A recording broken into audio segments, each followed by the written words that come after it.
নমস্কার বন্ধুরা, বাংলা রসি ঘরে আপনাদের সবাইকে স্বাগত। আমি আজকে একটা একদম সম্পূর্ণ ইউনিক রেসিপি নিয়ে চলে এসেছি, যা হয়তো আপনারা এর আগে কোনোদিন খাননি। ছবি থেকে ভাবছেন যে মালপোয়া তো সবাই খায়। বন্ধুরা, এটা মালপোয়া ঠিকই, কিন্তু কিসের বলুন তো? এই রেসিপি কবিগুরু রবীন্দ্রনাথ ঠাকুরের কিন্তু খুব প্রিয় একটা মিষ্টি। তো চলুন দেখি আজকে আমি কি করছি। বন্ধুরা, আমি এখানে কিছুটা মান কচু এরকম সরু সরু করে কেটে নিয়েছি। মান কচু মার্কেটে পাওয়া যায়, তবে কেনার সময় দেখে নেবেন যে এমন মান কচু যেটা গলা ধরে না। এবার মান কচুটা আমি গ্যাসে বসিয়ে দিয়েছি, দিয়ে কিছুটা জল দিয়ে দিলাম। এবার এটা আমি একটু ভাপিয়ে নেব। ফুটে গেলে 2-1 মিনিট একটু ভাপিয়ে নেব। বেশি কিন্তু ভাপাবো না, সেদ্ধ কিন্তু করব না, সেদ্ধ করার কোনো দরকার নেই। বন্ধুরা, ভাপানোর পর আমি এটা জল ফেলে একটা ছাঁকনিতে নিয়ে নিয়েছি। জলটা কিন্তু অবশ্যই ফেলে দেবে, নাহলে কিন্তু গলা ধরবে। এবার এটা ঠান্ডা হলে আমি মিক্সিতে পেস্ট করে নেব। বন্ধুরা দেখুন, মিক্সিতে আমি পেস্ট করে নিয়েছি। এরকম পুরো কিন্তু স্মুথ পেস্ট হতে হবে, কোনো রকম যেন লাম্পস না থাকে, কচুর কোনো যেন দানা থেকে না যায়, তাহলেই কিন্তু সেটা যদি সরাসরি গলায় পড়ে তাহলে কিন্তু গলা ধরবে। আমি যে টিপসগুলো বলছি সেগুলো কিন্তু অবশ্যই ফলো করার চেষ্টা করবেন। এবার আমি এতে দিয়ে দিচ্ছি যতটা কচুর পেস্ট নিয়েছি তার ডবল বা ডবলের বেশি হলেও কিন্তু প্রবলেম নেই, ময়দা। আমরা যে রেগুলার ময়দা খাই সেই ময়দা আমি ব্যবহার করছি। আপনাদের কারোর যদি ময়দা খেতে প্রবলেম থাকে তাহলে অবশ্যই কিন্তু আটা দিতে পারেন। এবার দিয়ে দিলাম চিনি। আমি এখানে 200 গ্রাম মতো চিনি দিচ্ছি, কারণ পরিমাণে কিন্তু একটু বেশি হচ্ছে। এবার দিয়ে দিচ্ছি গোটা মৌরি, 1 চিমটি নুন,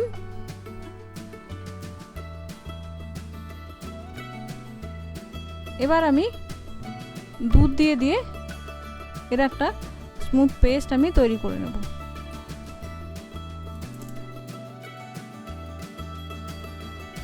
আমি এখানে দুধ ব্যবহার করেছি, আপনারা চাইলে জল ব্যবহার করতে পারেন, তবে সেক্ষেত্রে একটু মিল্ক পাউডার দিয়ে দেবেন, নাহলে কিন্তু টেস্ট হবে না, খেতে একটু পানসে পানসে লাগবে। দেখুন বন্ধুরা, সুন্দর স্মুথ একটা ব্যাটার তৈরি হয়ে গেছে। তো এতে আমি দিয়ে দিলাম একটু গ্রেট করা খোয়া ক্ষীর। আপনারা চাইলে দুধ ঘন করে দিতে পারেন বা কনডেন্স মিল্কও ব্যবহার করতে পারেন। কনডেন্স মিল্ক ব্যবহার করলে চিনিটা একটু কম দেবেন, কারণ কনডেন্স মিল্কে চিনি থাকে। এবার আমি খোয়া ক্ষীরটা ভালো করে মিশিয়ে এটা আধ ঘন্টা মতো রেস্টে রেখে দেবো, যাতে চিনি খোয়া ক্ষীরটা ভালোভাবে ব্যাটারে মিশে যায়।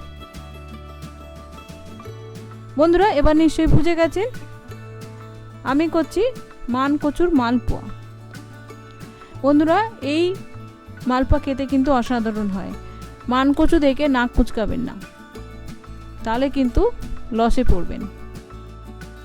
তো ব্যাটারটা রেস্ট হতে হতে আমি চিনি সিরাপ বা মালপোয়ার রসটা করে নেব। তার জন্য একটা কড়াইতে দিয়ে দিচ্ছি চিনি। আমি এখানে 2 বাটি চিনি ব্যবহার করছি। এই বাটির মাপে আপনারা যতটা নেবেন সেই অনুযায়ী জলটা দেবেন। যতটা চিনি আমি ততটাই জল দেব, কারণ এই চিনির রস কিন্তু খুব গাঢ় হয় না, আবার খুব পাতলা টেলটেলেও কিন্তু হয় না। দেখুন রসটা 5 মিনিট ফুটে গেছে।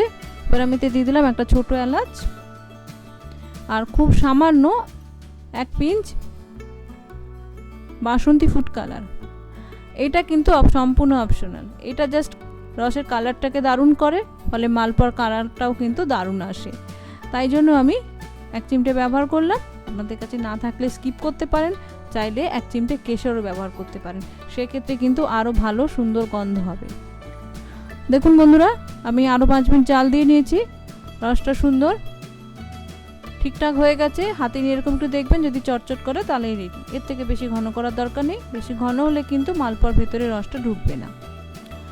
দেখুন ব্যাটারটাও রেডি, এরকম ঘনত্বের হয়েছে। যদি কড়াইতে দেওয়ার পর মনে করেন যে আপনি একটু পাতলা করবেন, মোটা মোটা করবেন না, তাহলে একবার আর একটু জল বা দুধ মিশিয়ে নিতে পারেন। তো মালপোয়াটা ফ্রাই করার জন্য আমি একটা কড়াইতে বেশ কিছুটা রিফাইন অয়েল গরম করে নিয়েছি। এটা কিন্তু ডিপ ফ্রাই করতে হবে, তাই তেলটা একটু বেশি লাগবে। এটা গোল হাতা করে আমি দিয়ে দিলাম ব্যাটারটা। এবার এটা কম আঁচে করতে হবে।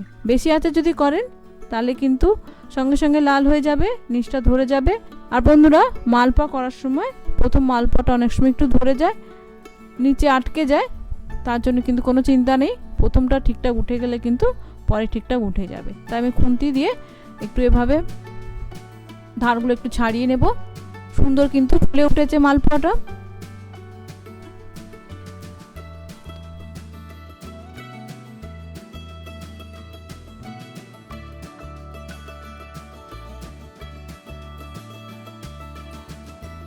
এভাবে আমি মালপোয়াটা দুদিকে ভালো করে লাল লাল করে ভেজে নেব।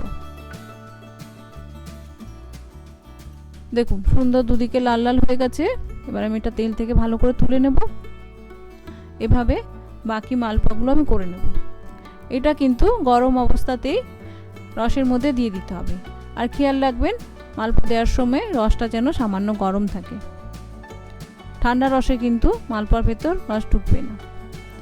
দেখুন বন্ধুরা, আমি মালপোয়াগুলো রসে দিয়ে দিয়েছিলাম, সুন্দর নরম হয়ে গেছে। তবে খুব বেশি রসে কিন্তু রাখবেন না, বেশিক্ষণ, মিনিট 5-7 রাখলেই কিন্তু যথেষ্ট। তো বন্ধুরা, রেডি আমার মান কচুর মালপোয়া। আশা করি আমার ইউনিক অসাধারণ রেসিপিটা আপনাদের ভালো লাগলো। দেখতেও কিন্তু অসাধারণ হয়েছে। আমি যখন প্রথম এটা আমার শ্বশুরবাড়িতে করে খাওয়াই, তারা কিন্তু বুঝতেই পারেনি যে এটা মান কচু। পাড়া প্রতিবেশীদেরও আমি খাইয়েছি, তারাও বুঝতে পারেনি। তাই আপনারা যদি বাড়িতে গেস্ট আসে করে দেন, তারাও কিন্তু ধরতেই পারবে না। তবে সেক্ষেত্রে মান কচুটা কিন্তু অবশ্যই ভালো কিনবেন, নাহলে গলা ধরবে। আমি জাস্ট একটু আমন্ড এবং পেস্তা দিয়ে একটু গার্নিশ করে নিচ্ছি যাতে দেখতে সুন্দর লাগে। তো বন্ধুরা, রেডি আমার মান কচুর মালপোয়া। এটা কবিগুরু রবীন্দ্রনাথ ঠাকুরের কিন্তু একটা প্রিয় ডিশ। ওনার ছেলের বউ প্রতিমা দেবী এটা করতেন। ওনার রেসিপি কি আমি জানি না, এটা আমার সম্পূর্ণ নিজস্ব। আশা করি আপনাদের ভালো লাগলে অবশ্যই লাইক, শেয়ার, কমেন্ট করতে ভুলবেন না। আর সাবস্ক্রাইব করে পাশে থাকবেন। আর আমার এরকম নিত্য নতুন ইউনিক রেসিপি পেতে অবশ্যই বেল আইকনটি প্রেস করে দেবেন। নমস্কার, ধন্যবাদ বন্ধুরা।